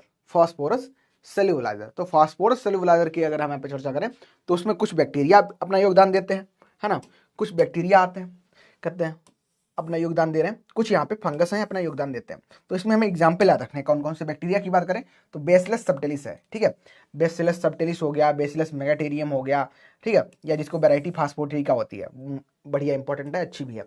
सर्कुलिनरिस हो गया, स्यूडोमोनास स्ट्राटा हो गया। सबसे इंपॉर्टेंट जो है वो आपका बैक्टीरिया है स्यूडोमोनास स्ट्राटा और बेसिलस सबटिलिस, दो तो याद ही कर लेना है। और फंगस में आपका है पेनिसिलियम हो गया और एस्परजिलस एबामोराई, ये इसका सबसे इंपॉर्टेंट यहाँ पे देखने को मिल रहा है। तो फास्फोरस सोल्यूबलाइजर की अगर बात करोगे, फास्फोरस को जो सोल्यूबलाइज करते हैं, ठीक है, उसमें बैक्टीरिया में आपका बेसिलस मेगाटेरियम हो गया, पेराइटी फास्फेटिका हो गया, बेसिलस सबटिलिस हो गया, बेसिलस सर्कुलेरिस हो गया और बेसिलस स्ट्राटा हो गया। सर्कुलेरिस भी है, ठीक है। और फंगस में कौन कौन है? फंगस में आपका पेनिसिलियम है और एस्परजिलस एबामोराई है, एस्परजिलस एबामोराई है, ठीक है। Good evening, good evening. चलो दो आपको याद रखने हैं, फंगस में पेनिसिलियम स्पीसीज याद रखना है, एस्परजिलस एबामोराई याद रखना है। बैक्टीरिया में आपको ऊपर बता दिया। फिर आते हैं हमारे पास फास्फोरस को मोबिलाइज जो करते हैं। इसमें हमारे पास चार चीजें हैं। एक क्या हमारे पास है आर्बिस्कुलर माइकोलाइजा जो कि आपके फंगस है, ठीक है। फिर आते हैं आपके जो आपके पास बैम है, बैम बैस्कुलर आर्बिस्कुलर माइकोराइजा, इसको हम दो प्रकार से डिवाइड कर लेते हैं। कौन सा? एक तो आपका एक्टो हो गया और एक आपका एंडो हो जाता है, ठीक है। एक्टो और एंडो में ही हम एग्जाम्पल पढ़ेंगे, ठीक है, बोटलेसिस वगैरह देखेंगे उसको। एक्टो माइकोराइजा फंगी है, फिर इरियोकॉइड माइकोराइजा है, फिर ऑर्चिड माइकोराइजा है। इसके अलावा कुछ आते हैं हमारे पास जो कि सिलिकेट एंड जिंक को सोल्यूबलाइज करते हैं, सिलिकेट और जिंक को करते हैं। उसमें सबसे अच्छा एग्जाम्पल है आपके पास बेसिलस स्पीसीज। और कुछ होते हैं जो कि प्लांट ग्रोथ प्रमोटिंग राइजोबैक्टीरिया होते हैं, पीजीआर, ठीक है, पीजीआर में आपकी हेल्प करते हैं। तो पीजीआर में बेसिकली हमारे पास जो है plant growth regulator Pseudomonas, Pseudomonas में स्यूडोमोनास फ्लोरोसेंसेस होता है। स्यूडोमोनास स्पीसीज की बात करें या हम फ्लोरोसेंसेस की बात करें, ये आपको देखने को मिलता है। स्यूडोमोनास फ्लोरेसेंस और साथ साथ स्यूडोमोनास स्पीसीज में फ्लोरेसेंस आपको यहाँ पे देखने को मिल जाता है। डन। तो ये आपके पास फास्फोरस मोबिलाइजर हो गया, ठीक है, फास्फोरस मोबिलाइजर हो गया।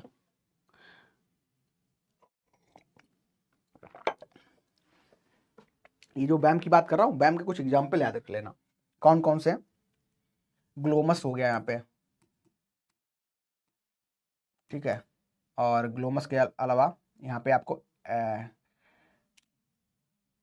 ग्लोमस हो गया और एक्टो, एक आपका एक्टो होता है, एक आपका एंडो होता है। ग्लोमस है और ग्लूटमिस है। इसके अलावा एक हमारे पास है, एक मिनट रुकना, गीगा स्पोरा है, गीगा स्पोरा और स्क्लूटो स्पोरा, गीगा स्पोरा एक और है, गीगा स्पोरा, ठीक है। ये याद रखना, ये आपके बैम के एग्जाम्पल हैं, बैस्कुलर आर्बिस्कुलर माइकोराइजा, बैस्कुलर आर्बिस्कुलर माइकोराइजा होते हैं। चलो आगे लिखा भी है, भी मेंशन भी किया हूं मैंने, आ जाओ पढ़ लेते हैं इसको। वेस्कुलर आर्बिस्कुलर माइकोराइजा की हम अगर बात कर रहे हैं, बैम की यहाँ बात कर रहे हैं, तो जो बैम था ये टर्म सब ग्रीक का टर्म है और इसका मतलब होता है फंगस रूट, ठीक है। इसका मतलब क्या है? Fungus root. क्या मतलब है? फंगस रूट इसका मतलब होता है, ठीक है। और ये टर्म फ्रैंक ने दिया था इन द ईयर ऑफ 1855, 1885 में टर्म दिया था। जो माइकोराइजा हम यहाँ पे पढ़ रहे हैं, ये क्या होता है? म्यूचुअल एसोसिएशन होता है किसका? फंगस का। फंगस की माइसिलिया होती है, ठीक है। फंगस बेसिकली हम यहाँ पे फंगस लिख लेना, आप ज्यादा कंफ्यूज खुद को मत करना। और किसका? जो प्लांट्स होते हैं, प्लांट में भी हायर जो प्लांट्स होते हैं इनका, ठीक है, हायर प्लांट का एसोसिएशन आपको देखने को मिलता है। जो बैम है आपको एक तो एंडो में मिलती है, एंडो ट्रॉफिक है, ठीक है, इनसाइड लिविंग इनसाइड रहती है, और दूसरी हमारे पास जो कि सेप्टा बनाती है, ठीक है। दूसरी हमारे पास न्यूट्रन ट्रांसफर करती है फास्फोरस की, जिंक को और सल्फर को ये करता है, ठीक है। चलो और कुछ पॉइंट है बैम से रिलेटेड, जैसे कि अगर हम लोग यहाँ पे चर्चा करें, जो बैम है, ठीक है, बताया कि सिम्बियोटिक एसोसिएशन है प्लांट रूट का और फंगस का आपस में, ठीक है। ये एग्रीकल्चर क्रॉप्स जो हैं टेम्परेट रीजन की हैं, ट्रॉपिकल रीजन के साथ, इनके साथ करता है सिम्बियोसिस और ऑब्लिगेट सिम्बियोटिक, ठीक है, देखने को आपको मिलता है। अगर बैम की बात करोगे, ये प्लांट ग्रोथ को प्रमोट करता है और डेवलप करता है कैसे, साइमल्टेनियसली या स्टिमुलेटिंग न्यूट्रेंट, जो न्यूट्रेंट होते हैं इनको स्टिमुलेट करता है। और साथ साथ ये जो न्यूट्रेंट इंड्यूशन है, इंड्यूशन बेसिकली क्या होता है कि प्लांट में न्यूट्रेंट कैसे मिल रहे हैं तो उनको और ज़्यादा तीव्र कर देना, ठीक है। इसके अलावा और भी न्यूट्रेंट होते हैं, फास्फोरस की अगर हम बात करें, जिंक की बात करें, सल्फर की बात करें, ठीक है, वाटर होल्डिंग या वाटर की बात करें, तो ये यूनिफॉर्म कंसंट्रेशन प्लांट में बना देता है जाके, इसकी हेल्प कर देता है, ठीक है। जैसे मान चलो कोई खाना नहीं खा पा रहा है तो हम क्या करते हैं, उसमें पाइप डाल देते हैं, ठीक है। उसको पाइप डाल के, कोई बीमार होता है देखते नहीं हो, तो उसके मुंह में हम लोग क्या करते हैं, उसको लिक्विड उसको प्रोवाइड करते हैं। तो बेसिकली सेम ऐसे ही होता है, ये अंदर आप पाइप डाल रहे हो, ठीक है, या आप खुद से ऐसे खा रहे हो, एक्टो एंडो दो चीज़ें हैं, सीधे अंदर ही पहुंचा दे रहे हो खाना या उसको बाहर से खा रहे हो। तो इसी तरीके से जो आपका बैम है ये वर्क करता है, या तो प्लांट की जो रूट है उसके अंदर घुस जाएगा खुद, है ना, और न्यूट्रेंट प्रोवाइड कर देगा, या तो क्या है बाहर रहेगा, चिपका रहेगा, उसके साथ एसोसिएशन करके उसको खाना प्रोवाइड कर देगा। तो दो तरीके से हमारे पास जो माइकोराइजा देखने को हमको मिलते हैं, एक एक्टो है आपका, एक इंडो है। मैंने एग्जाम्पल आपको बता दिए, आपका गीगास्पोरा है, ग्लोमस है, ठीक है, स्क्रोपिचोला है, ये आपके बैम के एग्जाम्पल देखने को मिलते हैं। पूछा भी जाता है कि जो बैम है, वैस्कुलर आर्बेस्कुलर माइकोराइजा, ये जितने भी फॉरेस्ट ट्रीज होते हैं, ठीक है, इनके लिए रिकमेंडेड है। फॉरेस्ट ग्रासेस हो गई, मेज मिलेट हो गया, सोरगम बार्ले, इनके साथ क्या है आपको देखने को मिलता है बैम का सिम्बियोसिस, ठीक है। तो देख रहे हो इस तरीके से ही होता है। क्या कर रहा है ये, विदाउट माइकोराइजा, यहाँ पे माइकोराइजा नहीं है और यहाँ पे माइकोराइजा है, तो उसने क्या किया, अपनी अच्छी सी ग्रोथ की है और ये एसोसिएशन बनाया है। अब ये क्या कर रहा है, न्यूट्रेंट को अच्छे से प्लांट को पहुंचा दे रहा है, ठीक है, यानी कि न्यूट्रेंट जो है अच्छी मात्रा में, अच्छी कंसंट्रेशन से मिल पा रहे हैं। ये कैसे पॉसिबल हुआ है, वैस्कुलर आर्बेस्कुलर माइकोराइजा, ठीक है, समझ गए। फास्फोरस की याद रखना सिंपल कि फास्फोरस जो होता है इसकी उपलब्धता को ये बढ़ा देते हैं, ठीक है, डन, समझ गए, कोई डाउट तो नहीं, आगे बढ़े।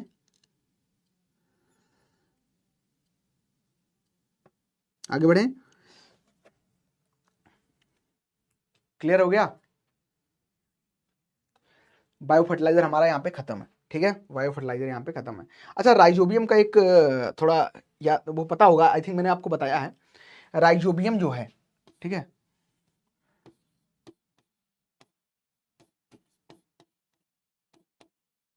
राइजोबियम का इस्तेमाल कैसे करते हैं, कभी कभी ये प्रैक्टिकल में पूछ लिया जाता है, या हो सकता है इंटरव्यू में आपसे पूछ ले। तो क्या होता है, राइजोबियम की 250 ग्राम का एक पैकेट होता है, 250 ग्राम का एक पैकेट होता है, 250 ग्राम का क्या होता है, एक पैकेट होता है, पैकेट होता है। ये 10 किलोग्राम सीड होता है, इनके लिए सफिशिएंट होता है, ठीक है। और इसको करते क्या हम, इसको हम क्या करते हैं, सिंपल ध्यान से सुनना। मान चलो ये हमारे पास इस तरीके से हमने क्या किया, सीड्स को निकाल लिया, सीड्स को हमने निकाल लिया, और हम क्या करते हैं, एक गुड़ का घोल बनाते हैं, हम गुड़ का घोल बनाते हैं। गुड़, गुड़ जानते हो, पढ़ चुके ना एग्रोनॉमी तुम लोग।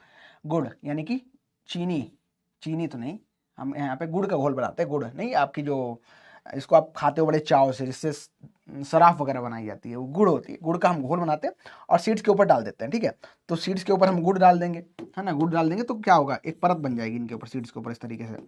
और फिर हम क्या करते हैं, फिर क्या करते हैं हम लोग, जो राइजोबियम होता है, राइजोबियम, ठीक है, राइजोबियम जो है उसको हम इस तरीके से, इस तरीके से इसको डाल देते हैं। तो और फिर इसको, है ना, आपस में मिक्स कर देते हैं, तो एक प्रॉपर तरीके से मिक्सअप हो जाता है। तो कभी कभी क्वेश्चन ये पूछा जाता है, क्या क्वेश्चन पूछा जाता है कि एक पैकेट राइजोबियम कितने के लिए सफिशिएंट होता है, तो याद रखना 10 किलोग्राम जो सीड है उनके लिए एक पैकेट सफिशिएंट होता है। एक पैकेट में कितना होता है, तो 250 ग्राम होता है, याद रखना, ठीक है।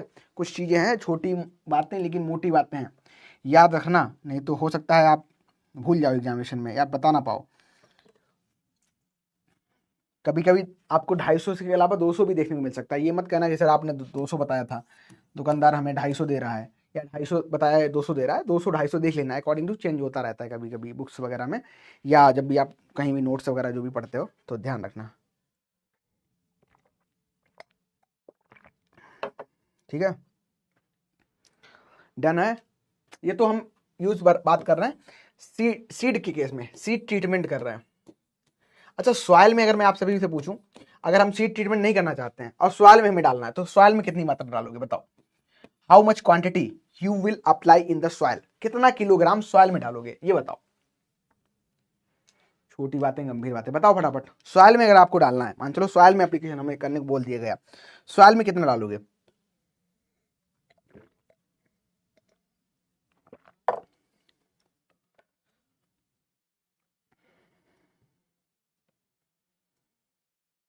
बताओ, बोलो फटाफट। सॉइल में अगर कोई पूछ ले, जैसे हमने तो आपको बता दिया कि सीड ट्रीटमेंट करोगे, अगर आपसे कोई टीचर या कोई भी आपसे पूछ लेता है कि बताओ हमें सॉइल में डालना है, तो कितना डालोगे? सॉइल में कितना डालोगे? कितना किलोग्राम? 10, 5, 2, 1, आधा, पौन, सवा, कितना डालोगे?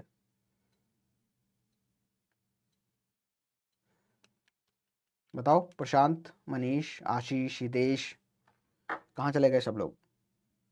आंसर नहीं आ रहा है। कितना डालोगे? 2 किलोग्राम, याद रखना, ठीक है, 2 kg। पूछा तो नहीं जाएगा ऐसा, लेकिन फिर भी हो सकता है कुछ कोई पूछ ले, तो हमें पता होना चाहिए ना। चलो, ये हमारा बायो फर्टिलाइजर वाला 10 किलोग्राम नहीं भैया, इतना मत डालना। चलो, फिर आता है हमारा एक छोटा सा टॉपिक, मोस्ट इंपॉर्टेंट है बेसिकली, कभी कोई हम स्किप कर देते हैं, लेकिन स्किप करना सही नहीं है, पढ़ लो, है ना, जब दिया है तो पढ़ लेते हैं हम इसको। एक टर्म होता है सॉयल फर्टिलिटी, एक होता है सॉयल प्रोडक्टिविटी, ठीक है। ऐसे ही हम प्रोडक्टिविटी पढ़ते हैं क्रॉप के केस में। जब भी फर्टिलिटी और प्रोडक्टिविटी की बात आएगी, फर्टिलिटी और प्रोडक्टिविटी की बात आएगी, तो याद रखना एक पौधा बना लो पहले, सिंपल, ठीक है, पौधा बना लो इस तरीके से। मान चलो ये हमारा पौधा है और ये सॉइल का सरफेस है ना, ये मस्त ग्रोथ हो रही है, बढ़िया खा पी के एकदम बढ़िया ग्रोथ कर रहा है, ये अपनी रूट से यहाँ पे ले रहा है, और ये हमारे पास क्या है, इस तरीके से मान चलते हैं ये सॉइल में इस तरीके से स्टेब्लिश है, ठीक है, स्टेब्लिश है। अब अगर मैं कहूँ प्रोडक्टिविटी, और ये इधर रहेगा प्रोडक्टिविटी, इधर रहेगा हमारे पास फर्टिलिटी, ठीक है। फर्टिलिटी, फर्टिलिटी का मतलब होता है इनहेरेंट कैपेसिटी। फिर से बोलो, इनहेरेंट कैपेसिटी, इनहेरेंट कैपेसिटी क्या है? इनहेरेंट कैपेसिटी, किसकी इनहेरेंट कैपेसिटी? सॉइल की, कि इसको न्यूट्रिशन प्रोवाइड कर रही है, ये कहलाएगी सॉइल की fertility. Inherent capacity of soil to provide the nutrient for the plant growth is known as fertility, ठीक है। यानी कि इसके पैतृक जो पदार्थ है, मान चलो अगर ये ऐसे मिनरल से बनी है जहां पे क्या है, मोन्ट मोरनाइट अधिक है, या हम कहें ऐसी सॉइल जहां पे माइक्रो ऑर्गेनिज्म की एक्टिविटी अच्छी है, ऑर्गेनिक मैटर डिकम्पोज अच्छी तरीके से हुआ है, ह्यूमस का फॉर्मेशन हुआ है, यानी कि यहाँ पे जो न्यूट्रिएंट कंटेंट होगा प्लांट को अच्छा मिलेगा, प्लांट अच्छी ग्रोथ करेगा। लेकिन जब आप प्रोडक्टिविटी की बात करोगे, जब आप प्रोडक्टिविटी की बात करोगे, तो हम हमेशा इसको क्या करते हैं, पहले तो इसकी यूनिट होती है फिक्स, ठीक है, हम इसको यूनिट में मेजर करते हैं, यानी कि ये जो प्लांट है कितना यील्ड देगा, उस टर्म में जब आप बात करोगे तो ये हमारा निकल के आएगा प्रोडक्टिविटी, यानी कि पर यहां पे हम मास कंसीडर करेंगे, ठीक है, हमारे पास यूनिट है, यूनिट में जब भी बात होगी तो वो आपका निकल के आएगा प्रोडक्टिविटी, यानी कि आपने कितना इसको दिया, आपको रिटर्न कितना मिला। जब बेनिफिट और कॉस्ट रेशियो की बात आ जाएगी, तब आएगा आपका प्रोडक्टिविटी, यानी कि हमारे पास एक यूनिट एरिया होगा, यूनिट एरिया होगा यहाँ पे, और साथ साथ यूनिट एरिया के साथ साथ यहाँ पे प्रोडक्शन आपको बात की जाएगी। यानी कि अगर मैं बात करता हूं कि 1 हेक्टेयर हमारे पास खेत है और 1 हेक्टेयर से हमको हमारे पास 10 कुंटल गेहूं हमको मिलता है, तो ये क्या है, इसकी बात कर रहा हूं, तो ये क्या है हमारे पास प्रोडक्टिविटी, यानी कि एक डिफाइंड एरिया होगा और साथ साथ हमारे पास क्या है, हमारे पास क्या है, उसी प्रोपोर्शन में आपके पास यील्ड मिल रही है। तो आओ डिफिनेशन समझ गए, यानी कॉन्सेप्ट समझ गए, अब डिफिनेशन की बात करते हैं, क्या क्या डिफिनेशन में दिया गया। सॉइल फर्टिलिटी क्या होता है? Inherent capacity of soil to supply nutrient for plant nutrient in adequate amount and suitable proportion for the plant growth. वही सिंपल चीज बताया अभी, ठीक है, न्यूट्रिएंट को कैसे प्लांट सॉइल प्रोवाइड कर रही है और उसके जो इनहेरेंट कैपेसिटी है उसी को हम सॉइल फर्टिलिटी कहते हैं, लेकिन प्रोडक्टिविटी डिफरेंट है। ठीक है, सॉइल प्रोडक्टिविटी क्या बताता है? Capacity of soil to produce yield per unit area. ठीक है, यानी कि पर यूनिट एरिया कितना यील्ड हमको मिल रही है, और इसको हमेशा हम किलोग्राम प्रति हेक्टेयर में एक्सप्रेस करते हैं। किसमें? किलोग्राम प्रति हेक्टेयर में एक्सप्रेस करेंगे, या रुपीस पर हेक्टेयर में हम इसको क्या करेंगे? एक्सप्रेस करेंगे। और अब फर्टाइल सॉइल में भी और may not be productive, but productive soil will always the fertile. बहुत अच्छा कोट है, कभी कभी इसको भी दे देते हैं आपका ऑप्शन, प्रश्न बना देते हैं इसमें, और चेंज क्या करते हैं? अ फर्टाइल सॉइल में और may not be productive but a productive soil is always fertile. कथन सही है यहाँ पे, लेकिन वो क्या करते हैं? यहाँ पे लिखते हैं प्रोडक्टिव सॉइल में और may not be fertile but all fertile soil will be productive. तो ध्यान से पढ़ लेना, इसको याद कर लेना। अ फर्टाइल सॉइल में और may not be productive but all productive soil will be always will be fertile. ठीक है, तो याद रखना, कथन बहुत इंपॉर्टेंट है। अब आते हैं मेजर डिफरेंस, इसमें समझ लेते हैं क्या है इसमें दोनों में डिफरेंस। तो अगर डिफिनेशन की बात करोगे बता दिया, ये इनहेरेंट कैपेसिटी है जो कि प्लांट को न्यूट्रिएंट प्रोवाइड करती है, लेकिन यहाँ पे क्या है? स्पेसिफिक एरिया पर यूनिट एरिया पे कितना प्रोडक्शन हो रहा है, तो इसको बताता है। हमारे पास डिफिनेशन हमारी क्लियर हो गई। दूसरा आता है इंडिकेट्स। कैसे?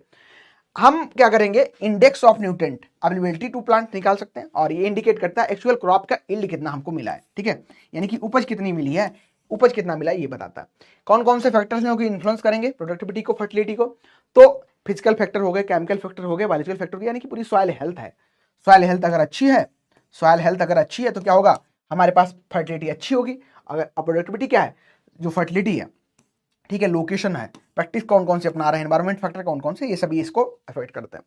ये इनहेरेंट कैपेसिटी होती है, कौन सी? आपकी फर्टिलिटी इनहेरेंट कैपेसिटी है, जबकि जो सॉइल प्रोडक्टिविटी है it is not inherent capacity. ठीक है, यानी कि अगर मान चलो और जो ओपरेंट मटेरियल हैं अच्छे हैं तो उनसे जो सॉइल बनेगी अच्छी बनेगी, लेकिन यहाँ पे क्या है? प्रोडक्टिविटी का कोई ऐसा इसमें रोल नहीं होता है। ठीक है, it's not inherent capacity, inherent capacity ये नहीं होती। ऑल फर्टाइल सॉइल में भी प्रोडक्टिव, तो कहा भी गया ऑल फर्टाइल, जो जितनी भी फर्टाइल सॉइल हैं ऐसा नहीं है वो प्रोडक्टिव हों, लेकिन जितनी प्रोडक्टिव सॉइल हों वो सभी कैसी होंगी? फर्टाइल ही होंगी। ठीक है, चलिए ये हमारा बेसिक डिफरेंस था, छोटा सा टॉपिक है, इसको समझ लिया। फिर आते हैं हमारा लास्ट टॉपिक आज का, जो कि रहेगा लैंड कैपेबिलिटी क्लासिफिकेशन, यानी कि भूमि क्षमता का वर्गीकरण। Land capability classification.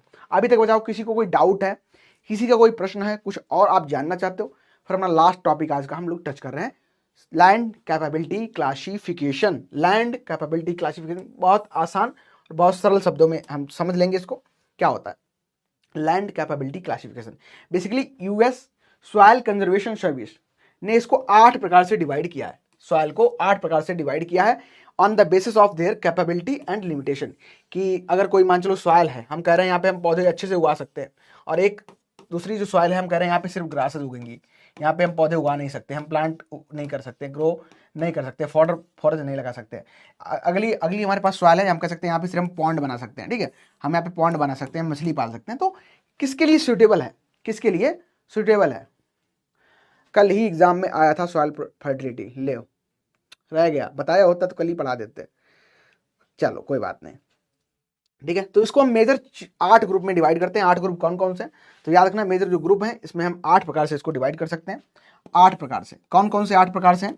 तो 1 से 4 तक, एक तो हम डिवाइड करते हैं क्लास 1 से लेके 4 तक। ये क्लास 1 से लेके 4 तक की बात करें, ये सुइटेबल होते हैं कल्टीवेशन के लिए। यहाँ पे हम क्या है, बाकायदा खेती कर सकते हैं, ठीक है, ये सुइटेबल है। लेकिन ये जो आपके 4 से आपका 8 तक होता है, ये सुइटेबल नहीं होते हैं। यानी कि यहाँ पे कोई ना कोई लिमिटेशन होगी, यहाँ कहीं ना कोई कुछ समस्या देखने को मिलेगी। ठीक है, कोई समस्या है, या तो पॉस्चर कर सकते हैं, या फॉरेस्ट्री कर सकते हैं, ठीक है, या वाइल्ड लाइफ कर सकते हैं, ये सभी देखने को हमको मिलेगा। ठीक है, अब बताओ आप, ये तो आपको दिमाग खर्च करना चाहिए कि क्या है, प्रोडक्टिविटी इंपॉर्टेंट है, फर्टिलिटी इंपॉर्टेंट है? बोलो बोलो बोलो। प्रशांत आप बताओ। चलो तो अब पढ़ लेते हैं, सबसे स्टार्ट करते हैं। इस तरीके से हम पूरा ये मैप के थ्रू यहाँ पे आपको क्या पढ़ना है, यहाँ पे देख लो, हमने 4-4 में डिवाइड कर लिया। और 4-4 में बेसिकली कैसे डिवाइड कर लिया, अगर हम पूछें आपसे, इसमें यही क्वेश्चन आता है कि बेस्ट लैंड कैपेबिलिटी क्लासिफिकेशन का कौन सा देखने को मिलता है। तो 4 फर्स्ट जो है बहुत अच्छा देखने को मिलता है। यहाँ किसी प्रकार की कोई लिमिटेशन नहीं है, किसी प्रकार की कोई लिमिटेशन नहीं है, और यहाँ पे सभी प्रकार की हम क्रॉप को ग्रो कर सकते हैं। ठीक है, कोई मैनेजमेंट हमको करना नहीं है। फर्टिलाइजर, क्रॉप रोटेशन, मैन्योर्स खूब बढ़िया डालो, खूब मस्त करो। यानी कि जो एलुवियल सॉइल्स होती हैं, आप जानते भी हो, इंडो गंगेटिक जो प्लेन है हमारा, ठीक है, क्लाइमेट जो एग्रोक्लाइमेटिक जोन जब पढ़ते हैं ना, तो हमारे पास 4 आते हैं गंगेटिक प्लेन, अपर, ट्रांस, मिडिल और एक और था, कौन सा था, ट्रांस, हाँ, अपर हो गया, लोअर हो गया, मिडिल हो गया, ट्रांस गंगेटिक यूनियन हो गया। तो उसमें हमारे पास जो इंडो गंगेटिक प्लेन वाला रीजन है जहाँ एलुवियल सॉइल होती है, तो ये सबसे अच्छा माना जाता है और क्लास 1 में आपका ये बिलोंग करता है। दूसरा आता है हमारा क्लास 2। क्लास 2 में क्या कुछ लिमिटेशन है, क्या लिमिटेशन हो सकते हैं, लिमिटेशन क्या हो सकते हैं, स्लोप है, ढलान है, ठीक है, क्या है, ढलान है, ढलान हो सकता है, थोड़ा थोड़ा इरोजन हो रहा है, माइनर सैलिनिटी भी आ गई है, अल्कलिनिटी भी है, जैसे डीप रेड सॉइल होती है, ब्लैक सॉइल्स के अंदर आता है। दूसरा थोड़ी लिमिटेशन है, जैसे ही आप बढ़ते जाओगे लिमिटेशन आपकी बढ़ती जाएंगी, यानी कि जो समस्याएं हैं बढ़ती चली जाएंगी। थर्ड आता है हमारा क्लास 3 में, इसमें मॉडरेट कल्टीवेशन कर सकते हैं, ठीक है, मॉडरेटली कल्टीवेबल लैंड्स होती हैं, स्टीप स्लोप होगा एकदम, अगर गिर जाओ तो मुंह फूट जाए।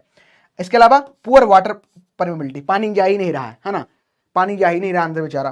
पुअर फर्टिलिटी है, फर्टिलिटी है ही नहीं, है ना, बेकार हो गया। Needs physical special conservation measure, conservation measure की बात करते हैं तो 2 प्रकार से हमारे पास होते हैं, एक एग्रोनॉमिक, एक इंजीनियरिंग, ठीक है। यहाँ पे स्लोप लेस देन अगर 2% है तो एग्रोनॉमिक फॉलो करोगे, अगर ज्यादा है तो आप इंजीनियरिंग पे चले जाओगे। जैसे कि बात करें रेड सॉइल, सेरो रेड सॉइल्स हो गई, स्लाइटली सलाइन और ब्लैक सॉइल्स होंगी, तो ये 3rd में आती हैं। 4th तक आते आते हमारे पास समस्याएं और बढ़ जाती हैं, ठीक है। तो क्लास 4th में आपके पास फेरी कल्टीवेशन, यहाँ पे बढ़िया कल्टीवेशन नहीं हो पा रहा है, ठीक है, लेकिन सीवियर लिमिटेशन यहाँ पे सुइटेबल है only for the occasional cultivation, ऐसे ही है ना, कभी कदार कर लो, आगे तो नहीं करना है, ठीक है। पॉस्चर वगैरह के लिए अच्छा होता है। यहाँ पे सलाइन आपको सॉइल देखने को मिलेंगी, अल्कलाइन सॉइल्स आपको देखने को मिलती हैं। तो 4 हमारे पास हैं। अगर मैं आपसे क्वेश्चन यहाँ से पूछूं बेस्ट कौन सा है, तो बेस्ट तो आपका फर्स्ट ही है, फर्स्ट इज ऑलवेज बेस्ट, ठीक है, फर्स्ट इज ऑलवेज बेस्ट। और एक फार्मूला और लेके जाओ, फर्स्ट इज ऑलवेज करेक्ट। जब भी एमसीक्यूज लगाना तो थोड़ा ये बात मानना, एक बार करके देखना, हमेशा जो पहला ऑप्शन होता है, आप पहली बार जो पहला ऑप्शन नहीं होता है, फर्स्ट इज ऑलवेज करेक्ट, यानी कि पहली बार जो आपके मन में आती है चीजें वो सही होती हैं, ठीक है। चलो फिर आता है हमारा 5th। अब 5th क्या है, यहाँ पे लिमिटेशन और बढ़ जाती है। Not suitable for arrival farming, यहाँ पे फार्मिंग वगैरह नहीं कर सकते हो, ठीक है। यहाँ पे ग्रेजिंग कर सकते हो, आप फॉरेस्ट उगा सकते हो, ठीक है। रॉकी सॉइल्स हैं, पोअरली ड्रेन सॉइल है, पानी निकल नहीं रहा यहाँ से, है ना, भर गया बेचारा, तो एरिड और रॉकी जो सॉइल होती है इसमें आती है। फिर आता है 6th में बेसिकली क्या है, जो marginal suitable for grazing, grazing के लिए, अब ग्रेजिंग आप यहाँ पे करा सकते हो। यहाँ पे आपको क्या है, जो ग्रेजिंग है, ठीक है, पशुओं को लेके जाओ, ग्रेजिंग कराओ, ठीक है, और कुछ नहीं कर सकते हो। 7th में आपका आता है, 7th और जरा समस्याग्रस्त है, तो यहाँ पे वुडलैंड और वाइल्ड लाइफ के लिए सुइटेबल है। सीवियर लिमिटेशन है, एग्रीकल्चर के लिए आप इसको यूज ही नहीं कर सकते, ठीक है। और आपका 8th में आता है, अब तो कतई बेकार हो गया, नॉट सुटेबल फॉर एग्रीकल्चर। अब इसको क्या करो, आप वाटर सेट पर बना दो यहाँ पे, या फिर एस्थेटिक यूज के लिए आप इसको यूज कर सकते हो। सैंडी बीचेस हो गया, रिवर हो गया, वॉशिंग स्ट्रीप हो गया, ये आपकी इसमें निकल के आती हैं, ठीक है। बहुत ज़्यादा समस्याएं एर्थ में देखने को हमको मिलती है। तो ये हमारा छोटा सा टॉपिक था, लैंड कैपेबिलिटी क्लासिफिकेशन LCC, ठीक है, वो भी हमने कवर यहाँ पे कर लिया। सबसे इंपॉर्टेंट, सबसे ज्यादा इंपॉर्टेंट हमारे पास ये है, इनके कलर पूछे जाते हैं कि किस में कौन सा बिलोंग करता है। यहाँ पे कलर कोड याद रखना, जो हमारा फर्स्ट है, ठीक है, जो फर्स्ट हमारे पास है इसका लाइट ग्रीन कलर होता है। कैसा, लाइट ग्रीन, ये वाला लाइट ग्रीन, ये लाइट ग्रीन होता है, ठीक है। फिर आता है क्लास 2, इसमें येलो कलर आता है, ये वाला येलो कलर, ठीक है। इसके अलावा क्लास 3 में रेड कलर आता है, ठीक है। क्लास 4 में आपका ब्लू, ब्लू कलर देखने को मिलता है, ठीक है। फिर हमारा आता है डार्क ग्रीन, ये डार्क ग्रीन आता है यहाँ पे, ठीक है। फिर आता है ऑरेंज कलर, ऑरेंज कलर देखने को मिलेगा, ऑरेंज कलर देखने को मिलता है, ठीक है। फिर हमारे पास निकल के आता है, फिर हमारे पास आता है ये ऑरेंज हो गया, ऑरेंज आपका, फिर आता है, एक मिनट, फिर आता है ब्राउन, ठीक है, ये ब्राउन कलर हो गया। और लास्ट में हमारे पास आता है पर्पल, पर्पल पर्पल, ठीक है, ये आपको देखने को यहाँ पे मिलता है। इस तरीके से आपका कलर को आप याद कर सकते हो, यहाँ पे याद कर लेना, इंपॉर्टेंट है, पूछ लेते हैं कभी कभी, ठीक है। तो आपका क्लास 1 है, क्लास 2 है, क्लास 3 है, क्लास 4 है, क्लास 6 है, 7th है, क्या हो गया,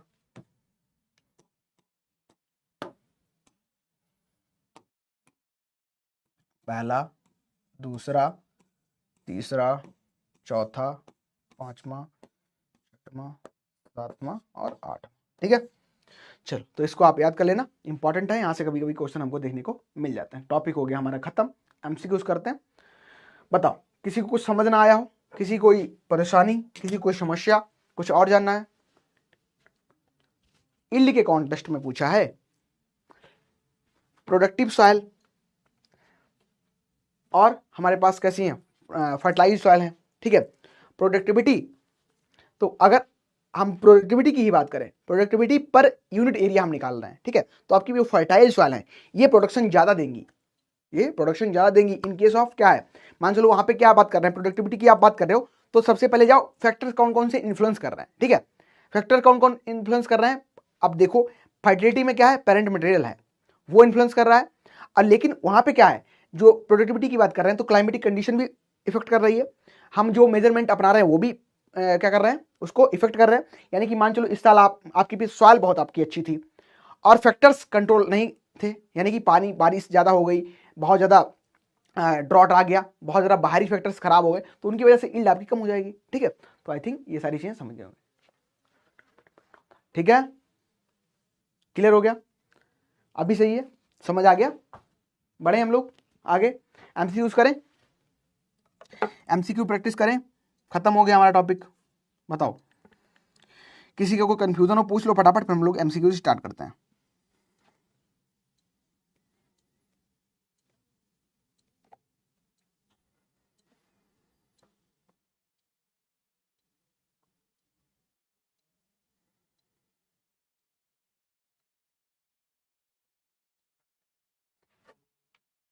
क्लियर, ठीक है, बहुत अच्छी बात है, आ जाओ एमसीक्यूज करते हैं हम लोग। Question number 1, choose the incorrect option, ठीक है। ऑप्शन ए बीजीए कहाँ राइस में यूज होता है, बी राइजोबियम लेग्यूमिनोसोरम, ये आपका पी में यूज होता है, ठीक है। सी व्रेडी राइजोबियम, ये आपका स्लो रिलीज है, D option none of this. अच्छा, आज टेलीग्राम लाइव भी है, ठीक है, टेलीग्राम लाइव भी है शाम में 9 बजे, तो वहां पे जुड़ जाना। कोई समस्या हो, कोई बात रखनी हो, कुछ पूछना हो, कुछ बताना हो, जो भी आपका मन है फटाफट आ जाना, वहां पूछ लेना, ठीक है। चलो बताओ, इसका फटाफट करेक्ट आंसर बताओ क्या होगा।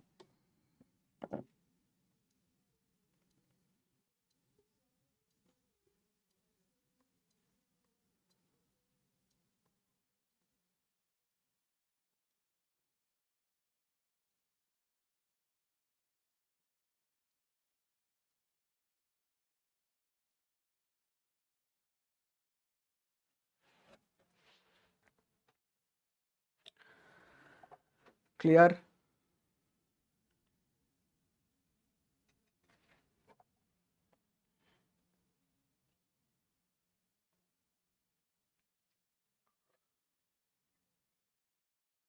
सही हो गया।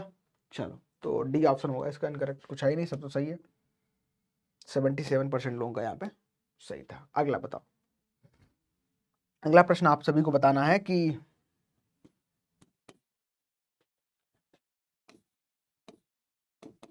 Rhizobium was discovered by option A Frank weathering, weathering ने किया था, ठीक है। ट्रूल ने किया था, या फिर बोल्टास ने किया था, बताओ डिस्कवरी किसने की थी राइजोबियम की।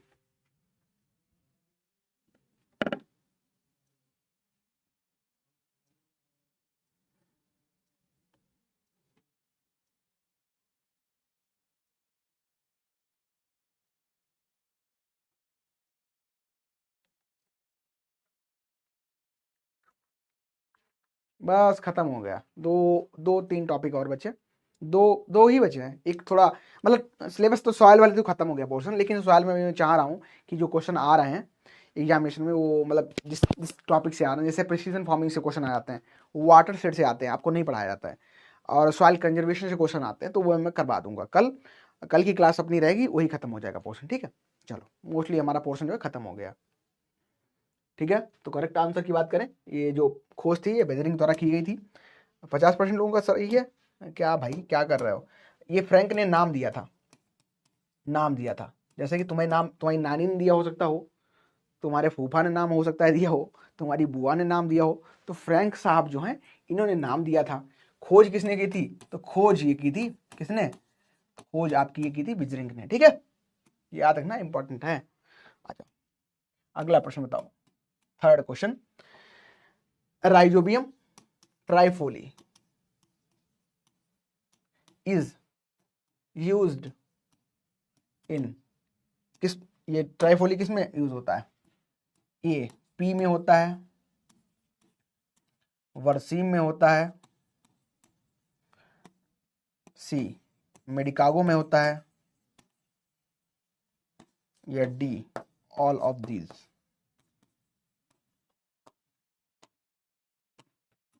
बताओ इकोनॉमिक्स कौन लेगा सर? इकोनॉमिक्स देखो,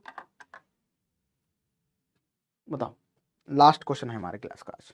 किसी का कोई डाउट हो, कुछ पूछना हो, फटाफट अपना दिमाग दौड़ाओ, पूछो। लास्ट क्वेश्चन है, राइजोबियम ट्राइफोलाई की बात की गई यहाँ पे है, ठीक है। राइजोबियम ट्राइफोलाई की यहाँ पे चर्चा हो रही है। और ये कहाँ आपको क्रॉस इनोकुलेशन किसके साथ देखने को मिलता है? लगभग 130 किलोग्राम नाइट्रोजन को फिक्स करता है ये, 130 किलोग्राम करीब के नाइट्रोजन ये फिक्स कर देता है, ठीक है। चलो आई थिंक आ गया होगा, इजी था।